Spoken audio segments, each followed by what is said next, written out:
April 11, 1945, a cold morning in the heart of Germany. The war was approaching its final breaths, but the cruelty of the Nazi system still clung to thousands of lives behind barbed wire.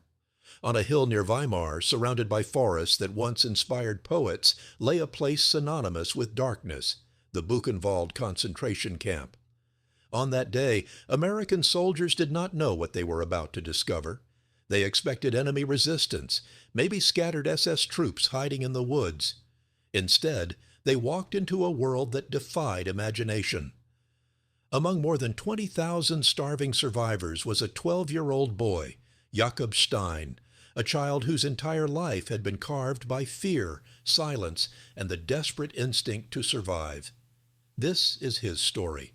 A story of horror, endurance, liberation, and the fragile rebirth of a life almost lost. 1. Before liberation, Buchenwald's hidden reality. Buchenwald was never designed as a simple prison. It was built to break people, physically, mentally, and spiritually. Established in 1937, it became one of the largest concentration camps on German soil. Tens of thousands died there through starvation, forced labor, disease, torture, executions, and medical experiments. Prisoners worked in quarries, factories, workshops, and laboratories. Every corner of the camp carried the marks of a system built to crush hope. By 1945, as the war turned against the Germans, conditions grew even worse. Transports arrived constantly, crowded with people evacuated from other camps. Food was nearly gone. Diseases spread through overcrowded barracks. Children, especially, faced almost no chance of survival. And yet Jakob Stein, at only 12 years old, was still alive. 2. Jakob's life before the camps. Jakob had been born in Krakow, Poland. He was the son of a tailor and a schoolteacher.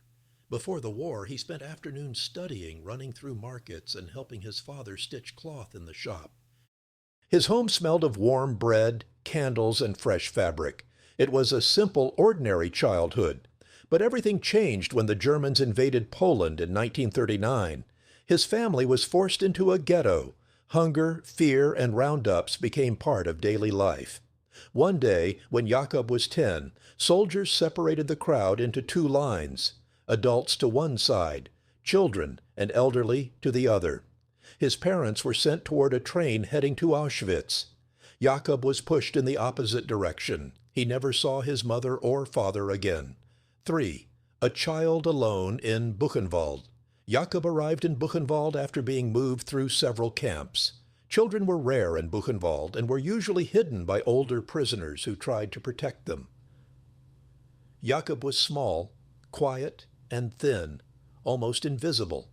That invisibility kept him alive. He ended up in a workshop where prisoners repaired tools, metal equipment, and machinery.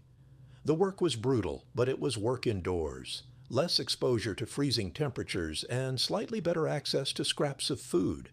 Jakob learned quickly, never talk to guards, never attract attention, never show weakness, never cry, never ask questions, and above all, never hope.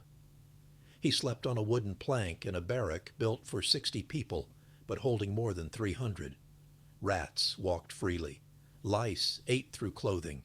The smell of sickness, sweat, and death hung in the air every hour of every day. Jakob survived because the older prisoners helped him. Men who had lost their own children shared crumbs of bread or a corner of a coat in winter. They risked their lives to protect this small, quiet boy. He later said that without them, he would have died within weeks. 4. The final days before liberation. In early April 1945, with Allied forces closing in, chaos swept through Nazis guarding the camp.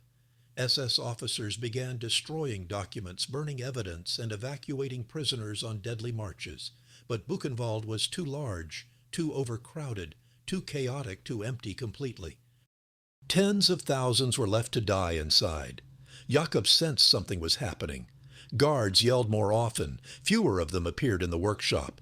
Rumors spread of American troops nearby. But rumors could get you killed. They were considered signs of rebellion or false hope.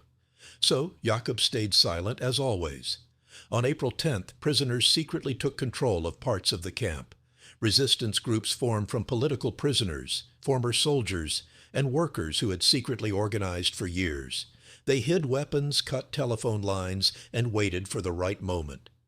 Jakob, terrified of leaving his routine, crawled into a large wooden crate used to store broken tools. It was the only place where he felt hidden from chaos. Inside the crate, dark, dusty, cold, he waited. When the Americans arrived April 11, 1945, American troops of the 6th Armored Division approached the gates. At first they expected a fight, but when they entered they found something far more shocking. Human skeletons in striped uniforms, corpses stacked near the crematorium, children too weak to stand, staring with sunken eyes, living people who looked already dead. One soldier later described it as walking into a place where humanity had been erased. The survivors gathered around them, crying, shouting, reaching out. Many were afraid it was a trick, but others fell to their knees, kissing the boots of their liberators. Inside the workshop area, a sergeant named William Hayes moved carefully through the debris and shadow-filled rooms. Something made him stop near a large wooden crate. He heard breathing. He called out. Something shifted inside.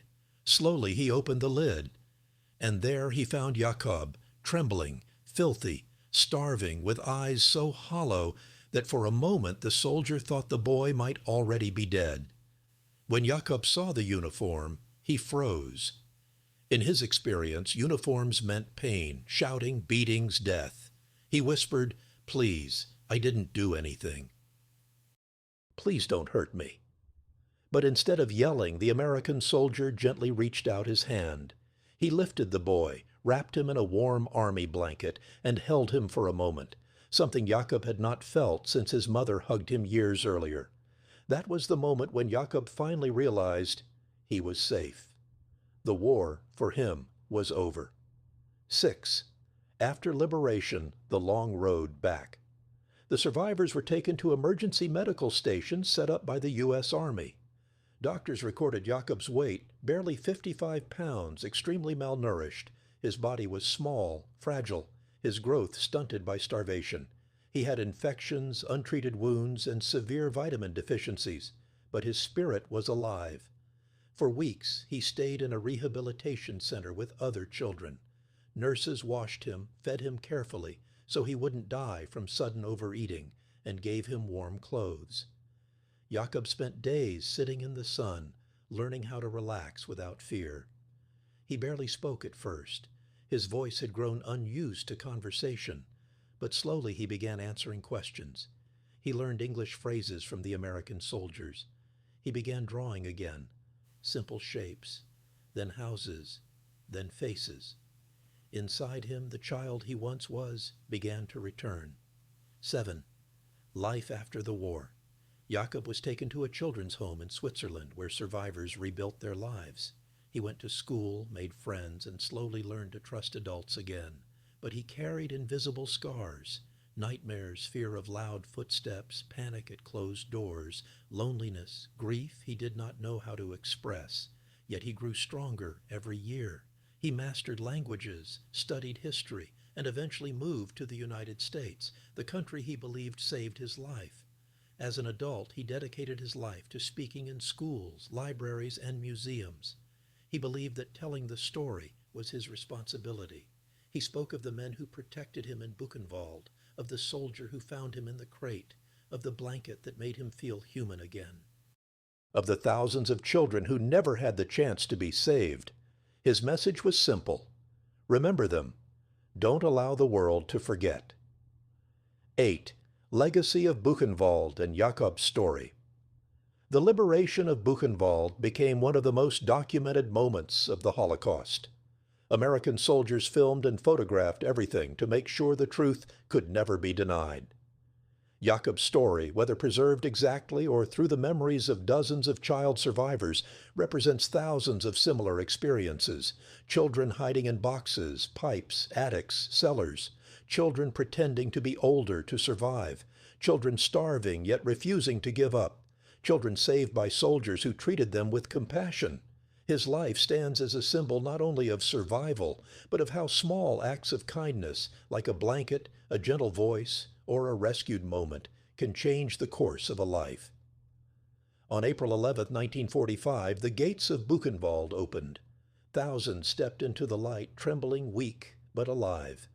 One of them was a small boy who had spent years hiding in silence, fear, and darkness.